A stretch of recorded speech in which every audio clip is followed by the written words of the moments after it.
के कर्म, यज्ञ, वर्ण संकरण, युद्ध क्षेत्र, ज्ञान इत्यादि शब्दों पर बार बार बल दिया है।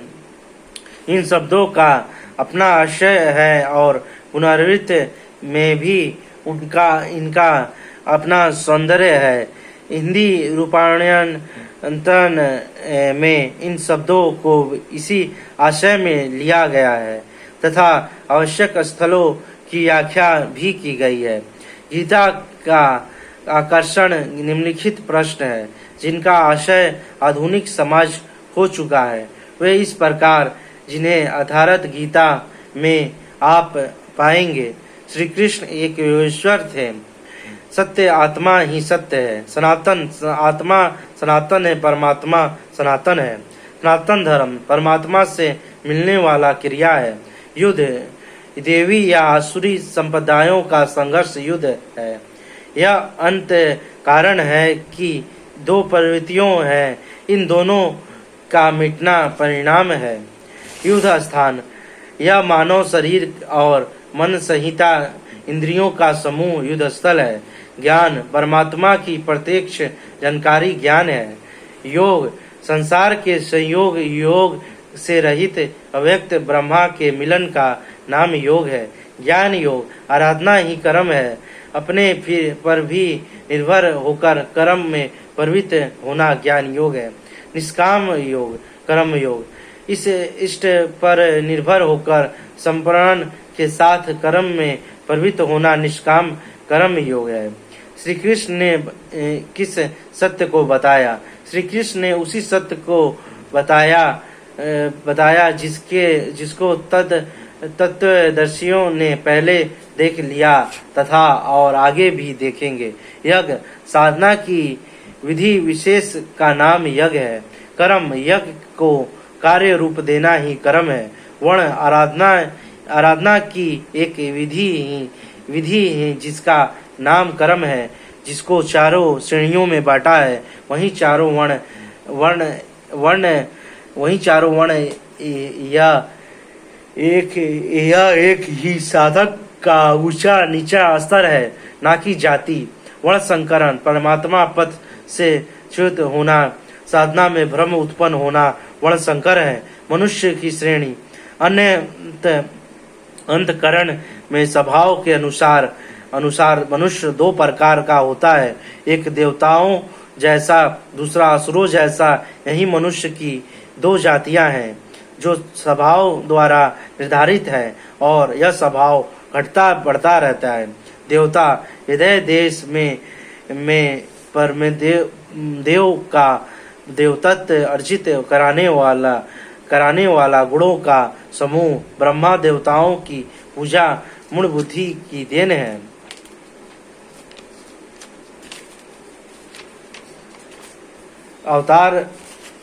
अवतार व्यक्ति के हृदय में बाहर होता है। व्यक्ति के हृदय में बाहर होता है, बाहर नहीं। विराट दर्शन योगी के हृदय में ईश्वर के द्वारा दी गई अनुभूति है। भगवान साधक में दृष्टि बनकर खड़े हो तभी दिखाई पड़ते हैं। पूजनीय देवविष्ट एकमात्र परंपरा ब्रह्मा ही पूजनीय देव हैं। उसे खोजने का स्थान हृदय देश है। उसकी प्राप्ति स्रोत उसी अव्यक्त स्वरूप में स्थित प्राप्ति वाले महापुरुष के द्वारा है।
अब इनमें से योगेश्वर श्री कृष्ण का स्वरूप समझने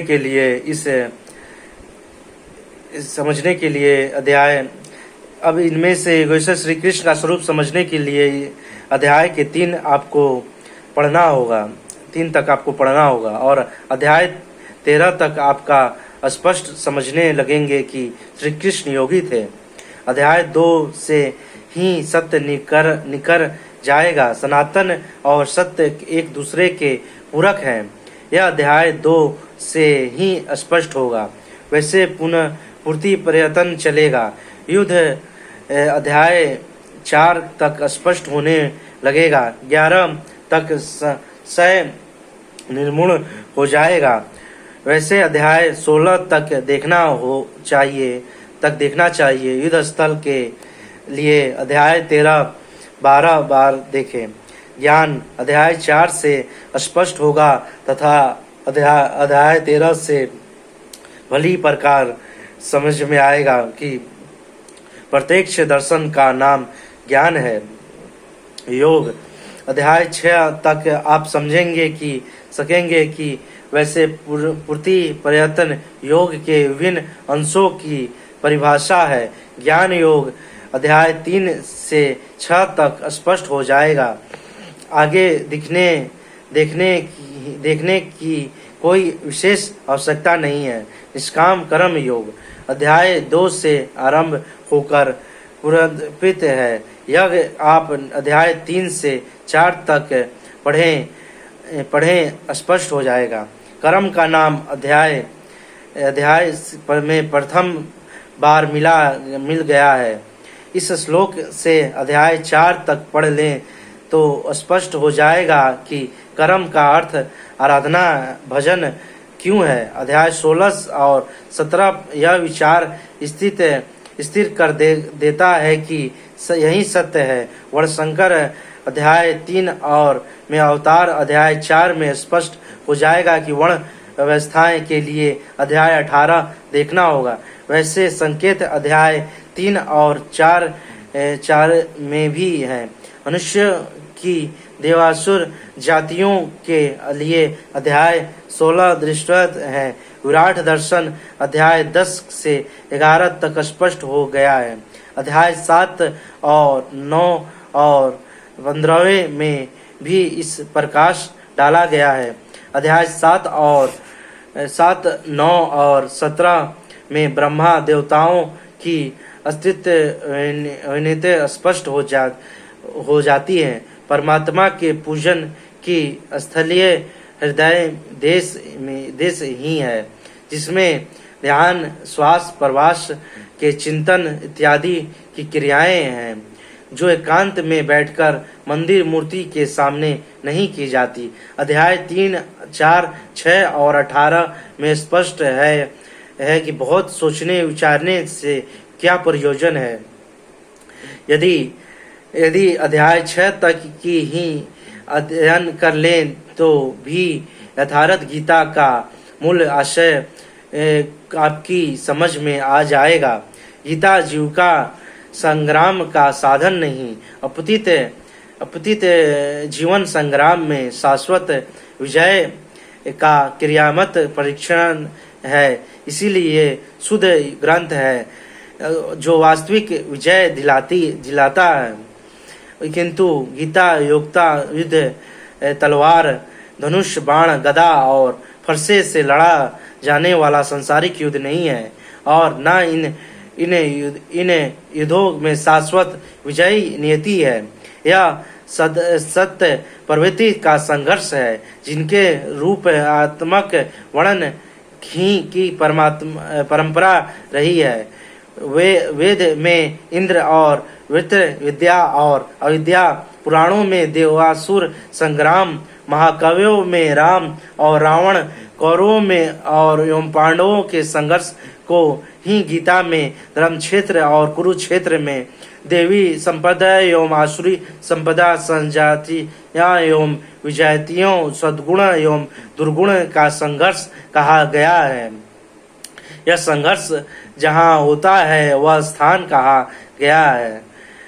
गीता का धर्म क्षेत्र और कुरुक्षेत्र भारत का कोई भूखंड नहीं, बल्कि स्वयं गीताकर के शब्दों में इद शरीर कौन्तेय क्षेत्र मिथ्या विभाते कौन्तेय, यह शरीर ही एक क्षेत्र है जिसमें बोया हुआ भला बुरा बीज संस्करण रूप से सदैव उगता है। 10 इंद्रियां मन बुद्धि चित्त अहंकार, पांचों ज्ञान इंद्रियों की 5 तरम इंद्रियों रूप रस गंध शब्द और स्पर्श, यही इंद्रियों के 5 विषय हैं। और तीनों गुणों का विकार इस क्षेत्र का विस्तार है। प्रकृति से उत्पन्न इन तीनों गुणों से विवश होकर मनुष्य को कर्म करना पड़ता है। वह क्षण मात्र भी कर्म किए बिना नहीं रह सकता। पुनरपि जन्मम पुनरपि मरणम पुनरपि जननी जठेर शयनम, जन्म जन्मांतर से करते ही बीत रहा है। यही कुरुक्षेत्र है। सदगुरु के माध्यम से साधना के सही दौर में पढ़कर साधक जब परम धर्म परमात्मा की ओर अग्रसर होता है, तब यह क्षेत्र धर्मस्य क्षेत्र बन जाता है। यह शरीर ही क्षेत्र है।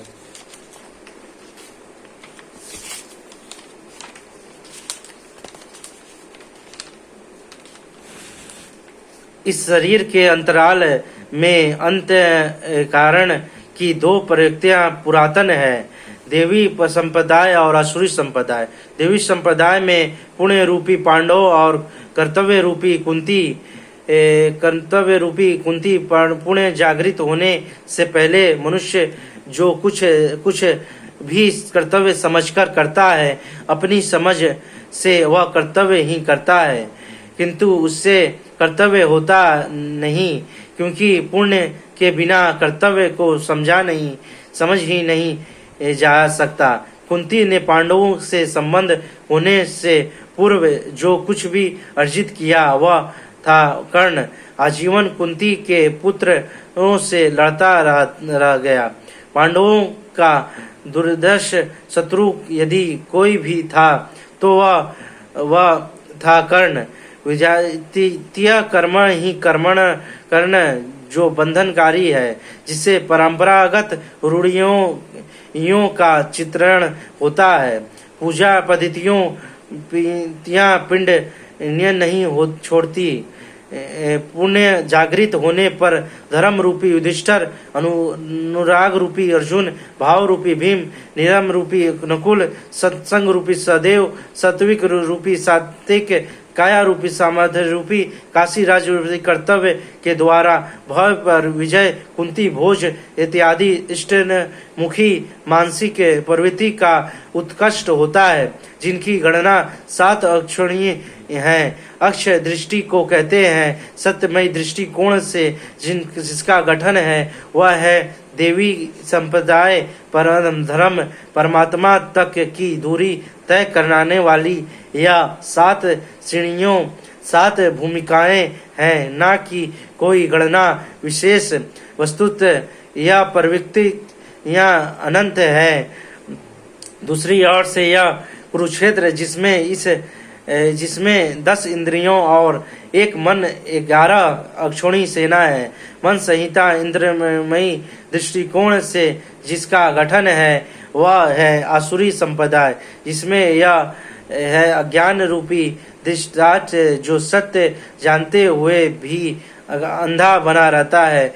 उसकी असाचरणीय है गणधारी इंद्रिय आधार वाली प्रवृत्ति। इनके साथ है मोह रूपी दुर्योधन, दुर्बुद्धि रूपी दुशासन, विजाति रूपी कर्मभूमि कर्ण, भ्रम रूपी भीष्म, दैत्य के आचरण रूपी द्रोणाचार्य, आसक्ति रूपी अश्वत्थामा, विकल रूपी अविकरण, अधूरी साधना से कृपा के आचरण रूपी कृपाचार्य, और इन सबके बीच युवा रूपी विदुर है, जो रहता है अज्ञान में, किंतु दृष्टि सदैव पांडवों पर है, पुण्य से प्रभावित होता है क्योंकि आत्मा परमात्मा का शुद्ध अंश है। इस प्रकार आसुरी संप्रदाय भी अनंत है। क्षेत्र एक ही है, यह शरीर है।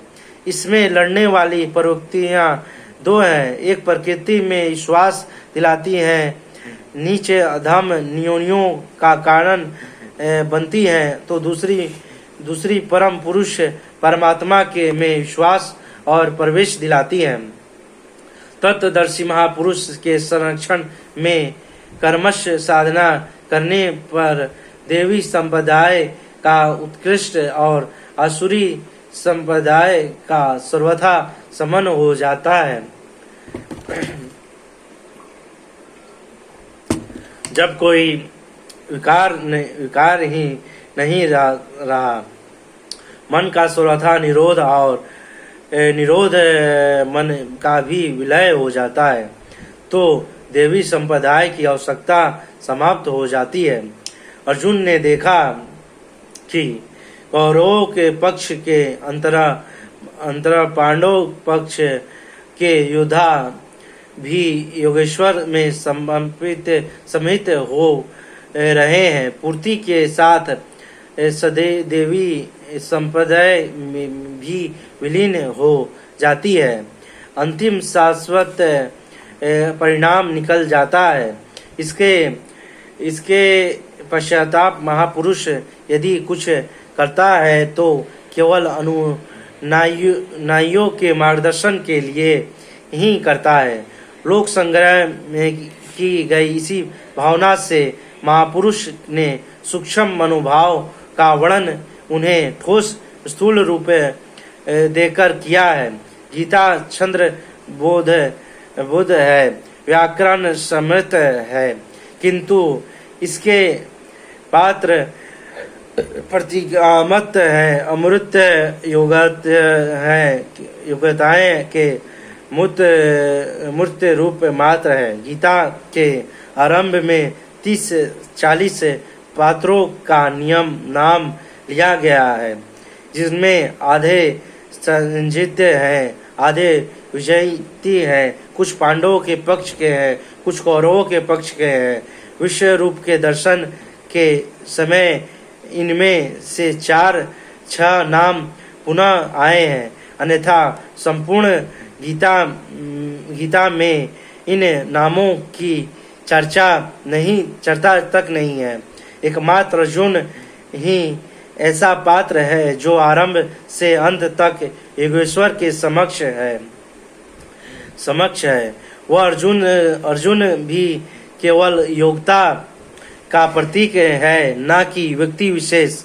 गीता के आरंभ में अर्जुन सनातन कुल धर्म के लिए विकल है, किंतु योगेश्वर श्री कृष्ण ने इसे अज्ञान बताया और निर्देशन दिया कि आत्मा ही सनातन है, शरीर नाशवान है, इसीलिए युद्ध करो। इस आदेश से यह स्पष्ट नहीं होता कि अर्जुन कौरवों की और कौरवों को ही मारे। पांडवों के पक्ष के भी शरीरधारी ही तो थे, दोनों और संबंधित तो थे। संस्कारों पर आधारित शरीर क्या तलवार से काटने पर समाप्त हो सकेगा? जब शरीर नाशवान है, जिसका अस्तित्व है ही नहीं, तो अर्जुन कौन था? श्री कृष्ण जिसकी रक्षा में खड़े थे, क्या किसी शरीरधारी की रक्षा में खड़े थे?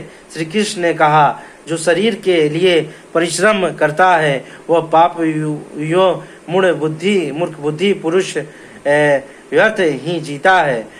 यदि श्री कृष्ण किसी शरीरधारी की रक्षा में खड़े हैं, तब तो वह भी मूढ़ बुद्धि व्यर्थ ही जीने वाला है। वस्तुतः अनुराग ही अर्जुन है।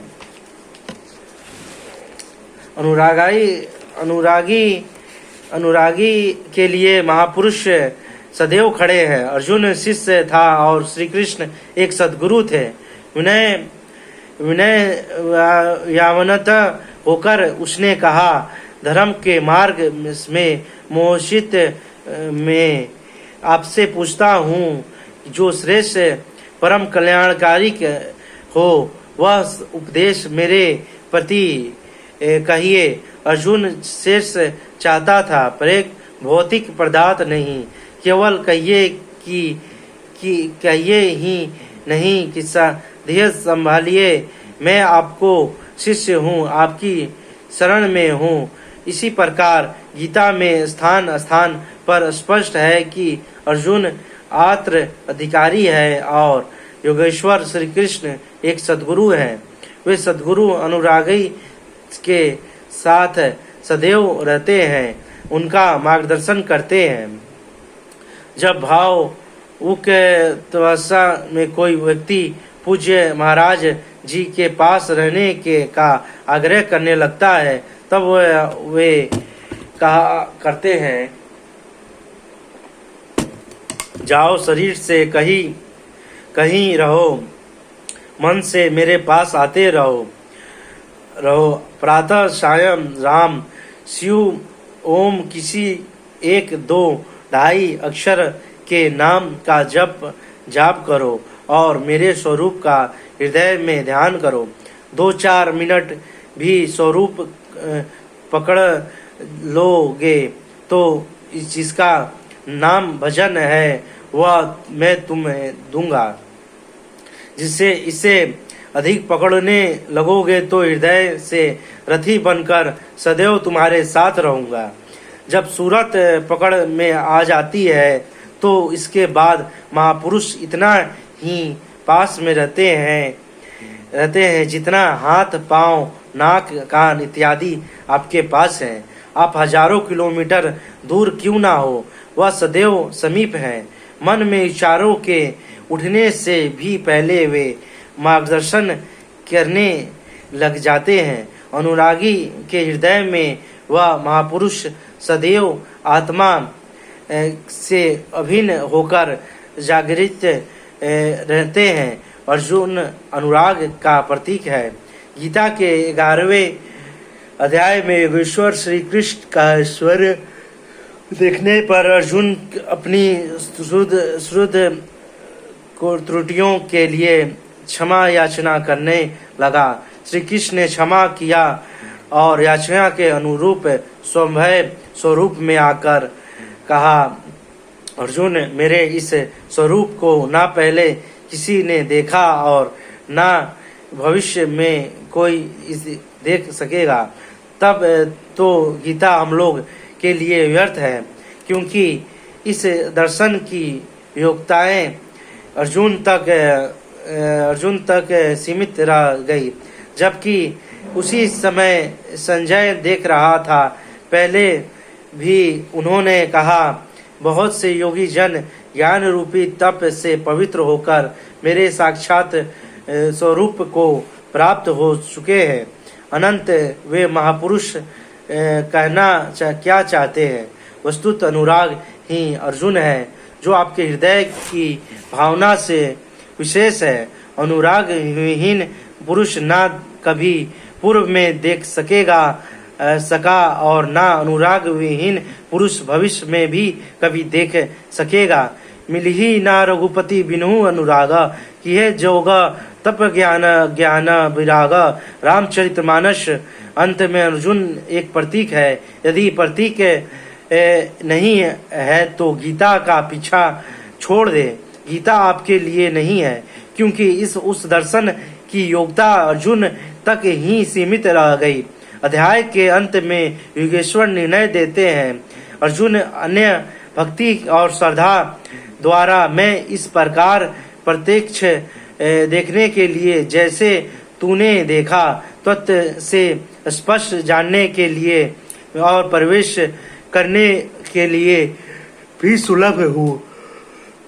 अन्य भक्ति अनुराग का भी दूसरा रूप है और यही अर्जुन का स्वरूप भी है। अर्जुन पथिक का प्रतीक है। इस प्रकार गीता के पात्र प्रतीकात्मक है, यथा स्थान उनका संकेत है। निश्चित ही रहे तो श्री कृष्ण और अर्जुन अवश्य ही हुआ विश्व युद्ध, गीता में भौतिक युद्ध का चित्रण कदापि नहीं है, कदापि नहीं है। उस ऐतिहासिक युद्ध के मुहाने पर घबराया तो था अर्जुन ना कि सेना तो लड़ने के लिए तैयार भी खड़ी थी। क्या गीता का उपदेश देकर श्री कृष्ण ने सर्वोच्च साक्षी अर्जुन को सेना की योग्यता बनाया? अस्तुत साधना में लिखने में नहीं आती, जब कुछ पढ़ने में के बाद भी चलना शेष नहीं रहता। यही प्रेरणा यथार्थ गीता है। श्री गुरु पूर्णिमा जुलाई ईस्वी। सदगुरु कृपा श्री जगबंधु स्वामी अखाड़ानंद जी।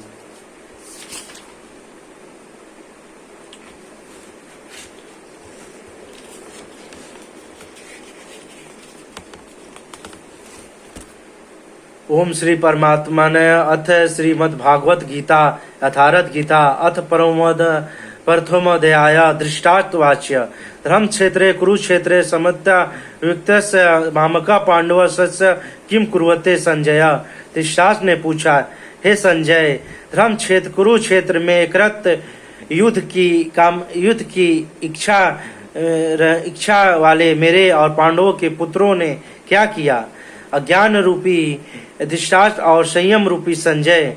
अज्ञान मन के अंतराल में रहता है। अज्ञान से आवृत मन धृतराष्ट्र जन्म मध्य है, किंतु संयम रूपी संजय के माध्यम से वह देखता है, सुनता है और समझता है कि परमात्मा ही सत्य है। और फिर भी जब तक इससे उत्पन्न मोह रूपी दुर्योधन जीवित है, इसकी दृष्टि सदैव कौरवों पर रहती है, विकारों पर ही रहती है। शरीर एक क्षेत्र है। जब हृदय देश में देवी संपत्ति का बाहुल्य होता है तो यह शरीर धर्म क्षेत्र बन जाता है, और जब इसमें आसुरी संपत्ति का बाहुल्य होता है तो यह शरीर कुरुक्षेत्र बन जाता है।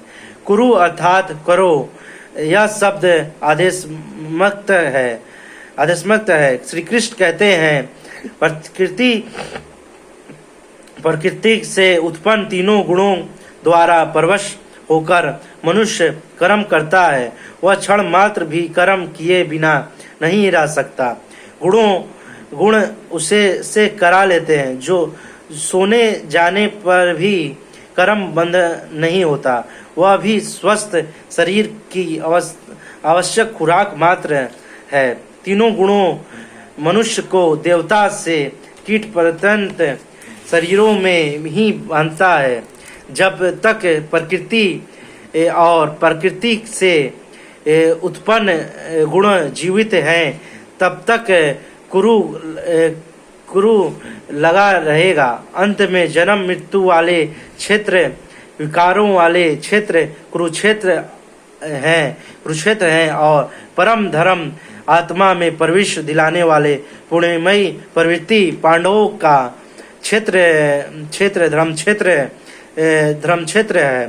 पुरातात्विक पंजाब में, काशी में, प्रयाग के मध्य तथा अनेकान स्थलों पर कुरुक्षेत्र की शोध में लगे हैं, किंतु गीताकार ने स्वयं बताया है कि जिस क्षेत्र में यह युद्ध हुआ वह कहाँ है। इधर शरीर कौन्तेय क्षेत्र में विवेतय। अर्जुन, यह शरीर ही क्षेत्र है, और जो इसको जानता है, इसका पार पा लेता है, वह क्षेत्रज्ञ है। आगे